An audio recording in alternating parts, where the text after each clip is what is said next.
India को match और series जीतने के लिए 4 रन चाहिए। बैटिंग पे हरभजन सिंह आए। अपने फॉर्म और अपने गुस्सैल रवैये की वजह से भज्जी पिछले 15 महीने इंडियन क्रिकेट टीम से बाहर थे, लेकिन पिता की मौत और 5 बहन की जिम्मेदारी ने सब कुछ बदल के रख दिया। उन्होंने क्रिकेट को छोड़ अमेरिका में एक ट्रक ड्राइवर बनने का सोचा, जिससे वो घर वालों को फाइनेंशियली थोड़ा सपोर्ट कर सके। लेकिन भज्जी को अपने पिता की बात याद आई कि पिता मुझे एक क्रिकेटर के रूप में देखना चाहते थे, न कि एक ट्रक ड्राइवर। उन्होंने अपने क्रिकेटिंग स्किल्स को बैक किया और खुद को उस एक मौके के लिए तैयार किया जिस मौके पे वो अपने हुनर को पूरे दुनिया के सामने दिखा पाते। अनिल कुंबले की गैर मौजूदगी में दादा ने बहुत ही जद्दोजहद करके भज्जी को टीम में शामिल करवाया था, और भज्जी को जिस एक मौके की तलाश थी वो उन्हें इस सीरीज में मिला। सीरीज में भज्जी ने 32 विकेट लिए थे।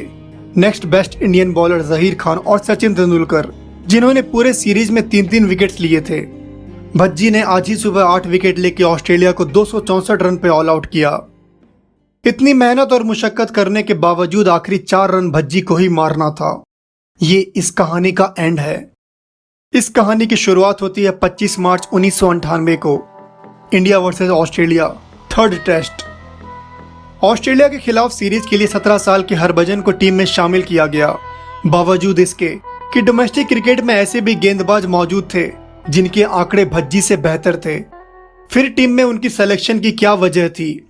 वजह उनकी लाइन और लेंथ, और जिस टप्पे पे भज्जी बॉल डालते थे वहां से बॉल एक्स्ट्रा बाउंस लेके बल्लेबाज को काफी परेशान करती थी। एक 17 साल का पंजाबी नौजवान जिसमें पहले से ही बेहद उत्साह भरी थी, उसे अपने डेब्यू मैच के पहले ही ओवर में एक बेहतरीन गेंद पे अपना पहला टेस्ट विकेट मिला। इंटरनेशनल क्रिकेट में एक ड्रीम स्टार्ट, लेकिन आगे जो होने वाला था वो उनका करियर डिफाइन करने वाला था। उस इनिंग्स में उन्हें एक और विकेट मिला, लेकिन उस मैच में वो उनका आखिरी विकेट था। पूरे मैच में भज्जी ने 136 रन देकर 2 विकेट्स लिए, सिर्फ 2 विकेट्स। पहले ओवर में विकेट लेने के बाद अगले 28 ओवर में सिर्फ एक और विकेट। इस टेस्ट सीरीज के तुरंत बाद हुए जिम्बाब्वे और ऑस्ट्रेलिया के साथ ट्रायंगुलर सीरीज में भज्जी का नाम टीम में नहीं था। अगले महीने शारजा में होने जा रहे ऑस्ट्रेलिया और न्यूजीलैंड के साथ खेले जाने वाले कोका कोला कप में भज्जी को टीम में शामिल किया गया। एक बात आप लोगों को बता दूं कि उस वक्त ऑस्ट्रेलिया एक बहुत ही मजबूत टीम के रूप में देखी जाती थी। हर टीम उन्हें हराने के लिए अपनी पूरी जान झोंक देती थी। इस सीरीज के दूसरे मैच में ऑस्ट्रेलिया ने इंडिया को 58 रन से हराया था। 3 दिन बाद वापस से शारजा के उसी मैदान में ये 2 टीम आमने सामने खड़ी थी। भज्जी बॉल डालने आए, पॉन्टिंग स्ट्राइक पे थे। पॉन्टिंग ने भज्जी को छक्का मारा।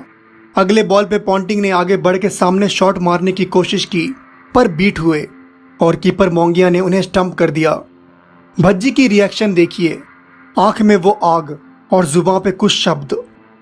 17 साल का एक लड़का जो टीम में सबसे छोटा था, वो माइटी ऑस्ट्रेलिया के दिग्गज बल्लेबाज को ऐसा सेंड ऑफ दे रहा था।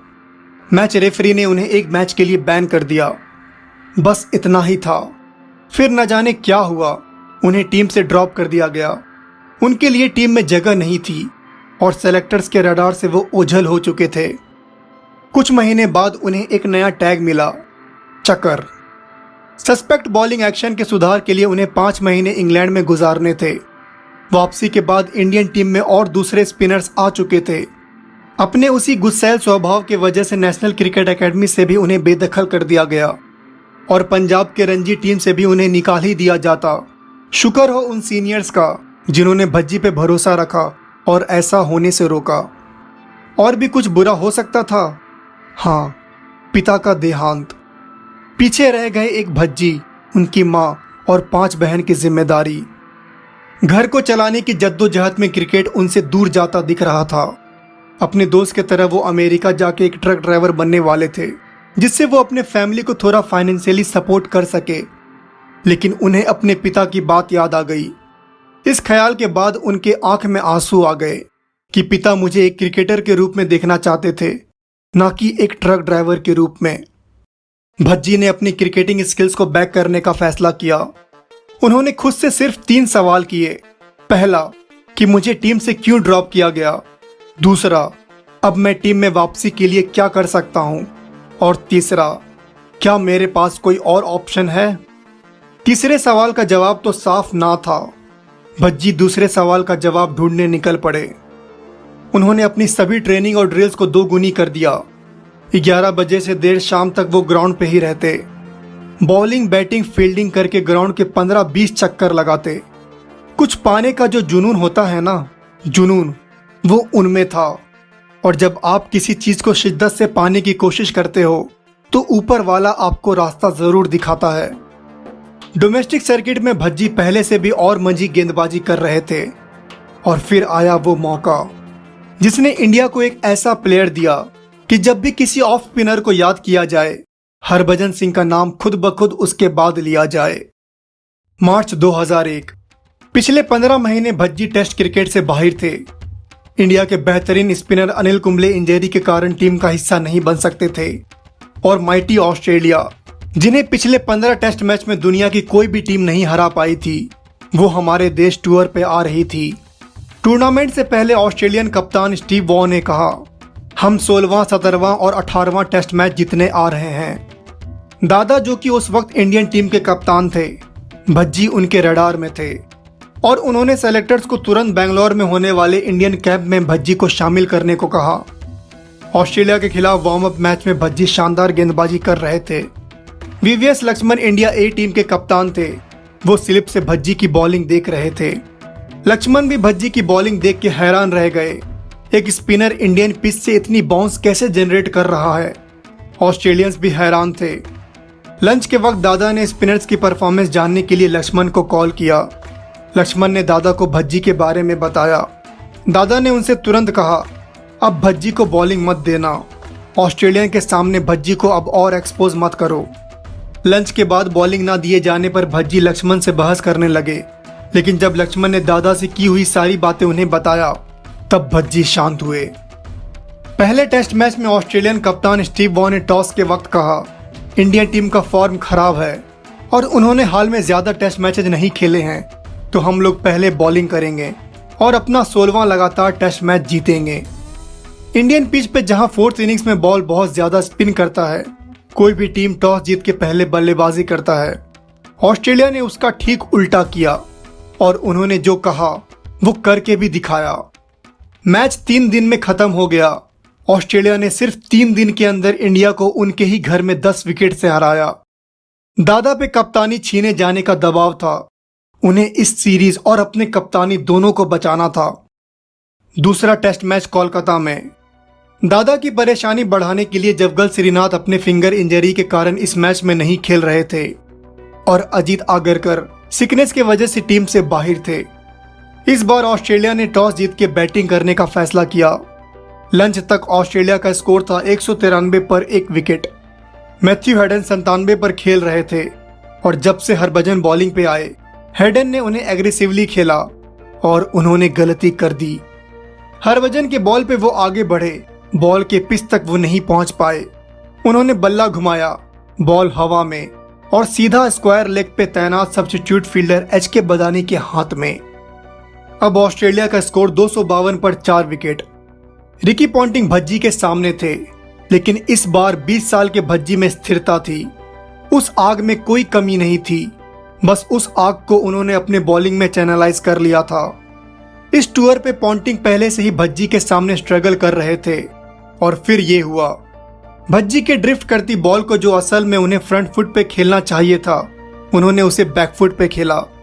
बॉल स्किड होके सीधा उनके पैड पे, LBW आउट। अगला बॉल भी गिलक्रिस्ट के लिए सेम उसी तरह का था और वो भी लेग बिफोर विकेट आउट हुए, गोल्डन डक। बैटिंग पे उस वक्त फिरकी के राजा शेन वॉर्न आए और भज्जी हैट्रिक पे थे। 80,000 दर्शक की दहाड़, ऑसीज पे भयानक प्रेशर था। Over pitch ball leg side पे और Shane Warne caught at short leg. पूरी स्टेडियम झूम रही थी। 20 साल के हरभजन सिंह पहले इंडियन क्रिकेटर बने जिन्होंने टेस्ट मैच में हैट्रिक लिया हो। कुछ महीने पहले भज्जी को यह भी नहीं पता था कि वो दोबारा इंडियन टीम के लिए खेलेंगे और आज वो पूरे इंडियंस के आंखों का तारा बन चुके थे। दिन के खत्म होने के बाद इंटरव्यू में भज्जी ने कहा, मेरे पिता सरदेव सिंह अगर आज यहाँ होते तो मेरे परफॉर्मेंस से बहुत खुश होते। ये वही फेमस टेस्ट मैच था जिसमें लक्ष्मण और द्रविड़ ने फॉलो ऑन में 376 रन की पार्टनरशिप बना के सीरीज को बराबर किया और ऑस्ट्रेलिया के 16 जीत के विनिंग स्ट्रीक को तोड़ा। लेकिन यहाँ पे बात खत्म नहीं होती है। सीरीज अभी बराबरी पर थी। इंडिया को अपना स्वाभिमान वापस पाने के लिए चेन्नई में होने वाले टेस्ट मैच को भी जीतना था। दादा की कप्तानी की अग्नि परीक्षा अभी बाकी थी। सीनियर बॉलर वेंकपति राजू और वेंकटेश प्रसाद की खराब फॉर्म एक चिंता का विषय था। दोनों प्लेयर को तीसरे मैच के लिए टीम से ड्रॉप किया गया। इस मैच की बॉलिंग लाइनअप कुछ यूं थी।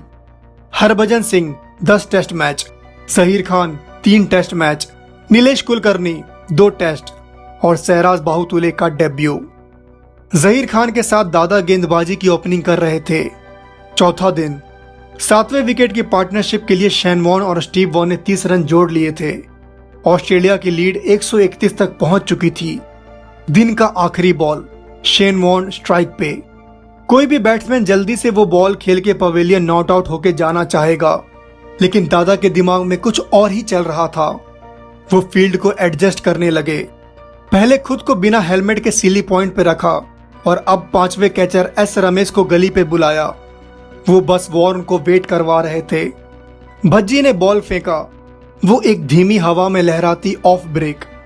वॉर्न ने डिफेंस के लिए पूरा फ्रंट लेग आगे निकाला। जब उन्हें समझ में आया कि लेंथ को उन्होंने मिसजज किया है, वो पैर पीछे कर ही रहे थे कि बॉल उनके नी के पिछले हिस्से में लगा और अंपायर एवी जयप्रकाश को एलबीडब्ल्यू आउट देने में ज्यादा समय नहीं लगा। भज्जी ने पहले इनिंग्स में 7 विकेट और इस इनिंग्स में 8 विकेट लेके ऑसीज को 264 रन पे ढेर कर दिया। इंडिया को अब जीत के लिए 155 रन चाहिए थे। इंडिया बड़े ही आसानी से टारगेट तक पहुंच रहा था, लेकिन ये सीरीज जो पूरी तरह से पेंडुलम के तरह गुजरा हो, वहां कुछ भी एक तरफा नहीं हो सकता। एक वक्त पे इंडिया का स्कोर था 101 पर 2 विकेट और कुछ ही देर बाद 122 पर 5 विकेट। लेकिन कोलकाता के हीरो लक्ष्मण अभी भी मौजूद थे और जब तक वो थे, उम्मीद कायम थी। अभी भी 20 रन और चाहिए थे। टी के बाद की दूसरी बॉल पे लक्ष्मण ने ऑफ स्पिनर को बैक फुट पे पुल किया। मार्क वॉ ने मिड विकेट पे एक गजब का कैच लिया। 50,000 लोग स्टेडियम में थे और पिन ड्रॉप साइलेंस। जैसे तैसे करके समीर दिघे ने कुछ रन्स बनाया। साथ में 2 और विकेट गिरे। जीत के लिए 4 रन और चाहिए थे। भज्जी बैटिंग पे आए। इतनी मेहनत करने के बाद भज्जी ने सोचा होगा, अब जीत के रन्स मारने की जिम्मेदारी भी मेरी। भज्जी ने जब ये रिस्की सिंगल लिया, तब पवेलियन में सबकी सांसें थम गई होगी। पर जब भज्जी ने मैगरा के यॉर्कर को पॉइंट के तरफ गाइड करके वो डबल भागा, तब एक साथ पूरी इंडिया जश्न में झूम उठी।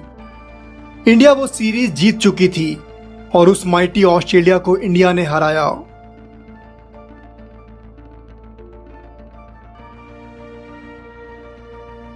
और अब हरभजन सिंह अगले 15 साल विश्व क्रिकेट में अपनी फिरकी के जादू से राज करने के लिए तैयार थे। तो अगर आपको ये वीडियो पसंद आई है तो इसे लाइक करें। हमारे चैनल को अब तक सब्सक्राइब नहीं किया है तो कर लें। मिलते हैं अगले वीडियो में। तब तक के लिए ख्याल रखें अपना और अपनों का।